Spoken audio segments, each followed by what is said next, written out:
Welcome to ICI Podcast.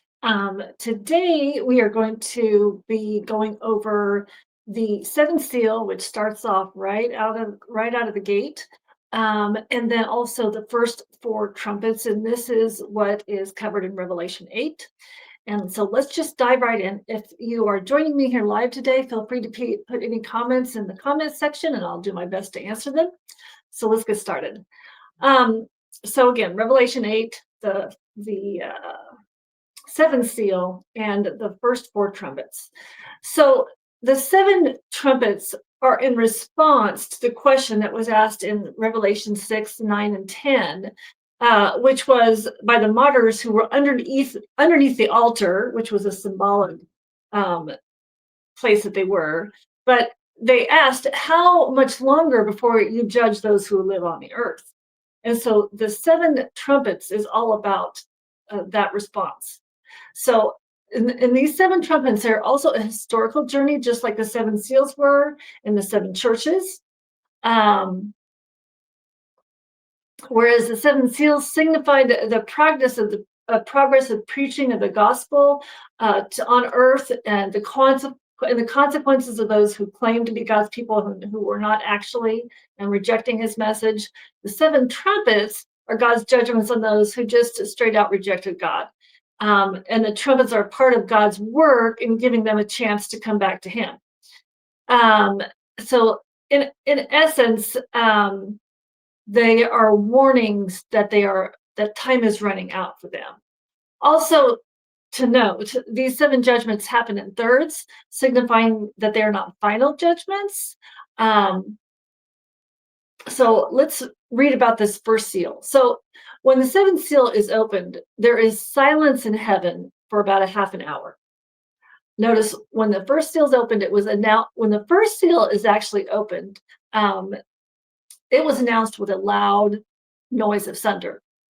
So this last seal is met with silence. Why is that? So if you recall in Revelation 7, an angel from the east calls out to the four angels that are holding back the four winds to hold on until God's people are sealed.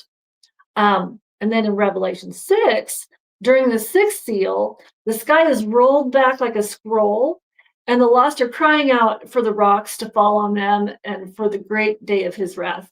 For the great day of his wrath has come. So let's go look at Matthew 25, 30 through 31 as a clue as to why it is silent in heaven for that time period. So then will appear the sign of the Son of Man in heaven. And then all the people of the earth will mourn when they see the Son of Man coming on the clouds of heaven with power and great glory, which we just talked about in Revelation 6. You see them asking for the rocks to follow them. And he will send his angels with a loud trumpet call, referencing trumpets here, and they will gather his elect from those four winds, from one end of the heavens to the other. Okay, so you see, okay, so all of his angels appear to be with him, right? Now, in Revelations 4 through 5, these same angels and elders are before the throne, praising him and worshiping him. So there's no silence. But now there is silence, because why? The angels are not there. They're with Jesus, getting God's elect people. So that is more than likely the reason why there is silence in heaven during that time period, because the angels are all with Jesus, picking up his saved ones. Okay, so that was the seventh seal being opened. Now the next verses are in regards to the next four trumpets. Or the first four trumpets. So in verse 2, John sees the seven angels standing before the throne of God, and they are each given a trumpet. And there's another angel standing in front of the altar with a golden censer, and he was given much incense to offer with the prayers of all the saints on the golden altar before the throne. Note, this is a sanctuary scene. The altar of incense is located in the holy place, just before the veil to the most holy place. So this helps to show that the start of these trumpets occurs before the close of probation, as opposed to the latter, as some interpretations would suggest. because it is showing this altar of incense in the holy place. And the smoke of the incense which came up with the prayers of the saints went up before God, which came from the angel's hand. And the angel took the censer and filled it with fire of the altar and cast it to the earth. And there were voices and thunderings and lightning and earthquake. So again, you can see here that the trumpets are in response to the saints' prayers that we discussed earlier. And 7 angels with their trumpets prepared themselves to sound. So the first angel sounds his trumpet. And there followed hail and fire mixed with blood, which was thrown to the earth. And a third part of the trees and green grass were burned up. And again, notice it's only a third. So the Bible compares, and this is, a lot of this is symbolic language. The Bible compares people to trees in the Bible in several passages, such as Psalms 1:3. He shall be like a tree planted by the rivers of water that brings forth fruit in its season, whose leaves also shall not wither, and whatever he does shall prosper. So comparing people to trees. Or there's Psalms 37:35. I've seen the wicked in great power and spreading himself like a native green tree. So these trees and grass signify people. And again, these are judgments. And the first trumpet lines with the judgment on Jerusalem, the destruction of the city in 70 AD because of the religious leaders who rejected Jesus. And you recall in John 1:11, it says, he came to his own people and even they rejected him. So the first trumpet is a judgment, most likely against Jerusalem in 70 AD. So the second angel sounds his trumpet, and it was something like a great mountain burning with fire that was thrown into the sea, and a third part of the sea turned to blood.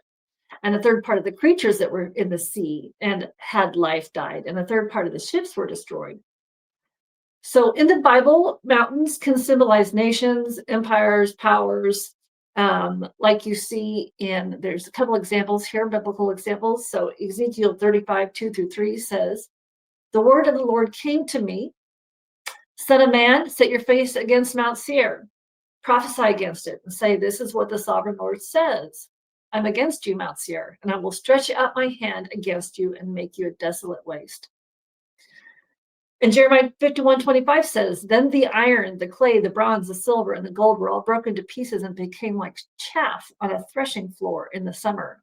The wind swept them away without leaving a trace, but the rock that struck the statue became a huge mountain and filled the whole earth, which is not the right verse. I am going to have to go look at this again. Jeremiah 51:25, what it was referring to was Babylon. Check myself here because that doesn't sound right. 51, whoops.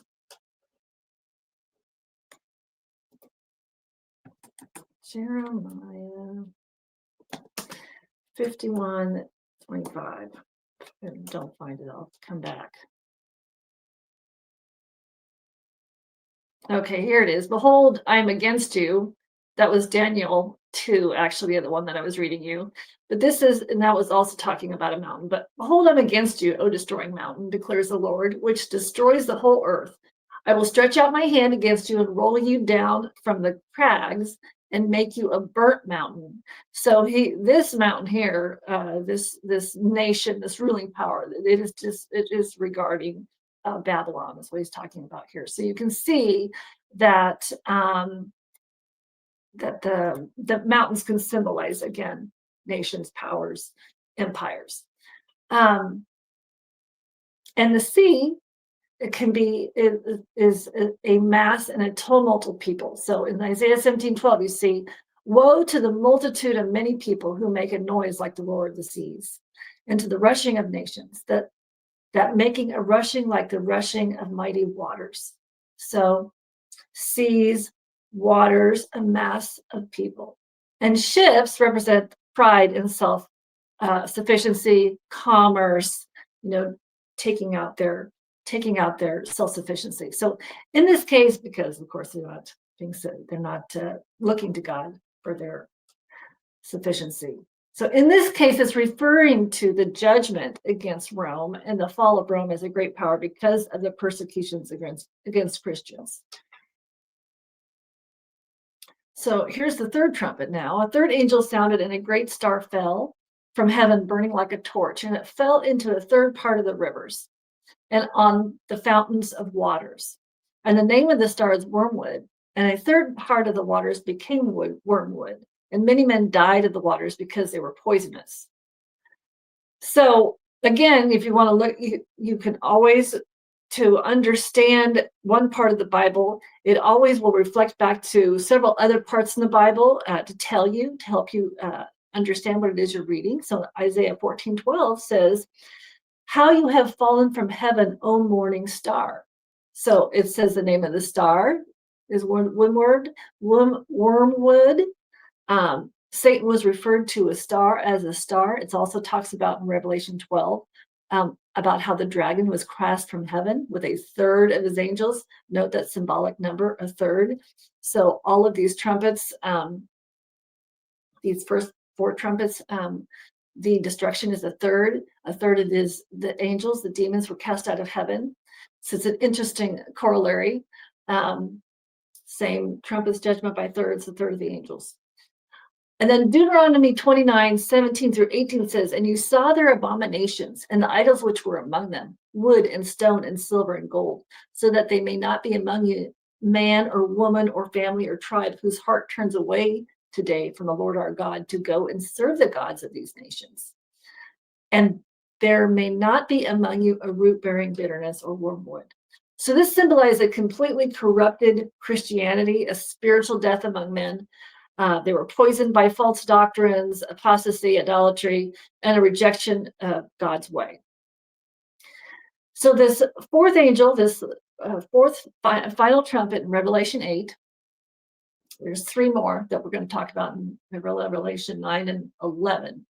But the fourth angel sounds his trumpet, and a third part of the sun was darkened, and a third part of the moon, and a third of the stars, that a third part of the day might not shine, and a third of the night likewise. So this symbolizes spiritual darkness. Truth and access to the truth was obscured, and people were just generally falling away from God. They were embracing atheism, secularism, agnostic, just a general falling away of any type of relationship or knowing God or even wanting to know who God was. And that is what is just a spiritual darkness, referring to this darkness of the star, the sun, and the moon. So also, and then this last trumpet, for trumpet 4, and John saw and heard an angel flying through the midst. Well, excuse me, that was the last trumpet. So this last verse here says, "And John saw and heard an angel flying through the midst of heaven, saying with a loud voice, 'Woe, woe, woe to those who live on earth because of the rest of the three angels who are about to blow their trumpets.'" And these three woes are the next three trumpets, again, which we'll cover in Revelations 9 and 11, which is much worse than the last four trumpets that we just now discussed. So I will be with you next week at Friday around 11-ish live to start digging into the next three trumpets. And you guys have a great weekend, and I will see you again next time.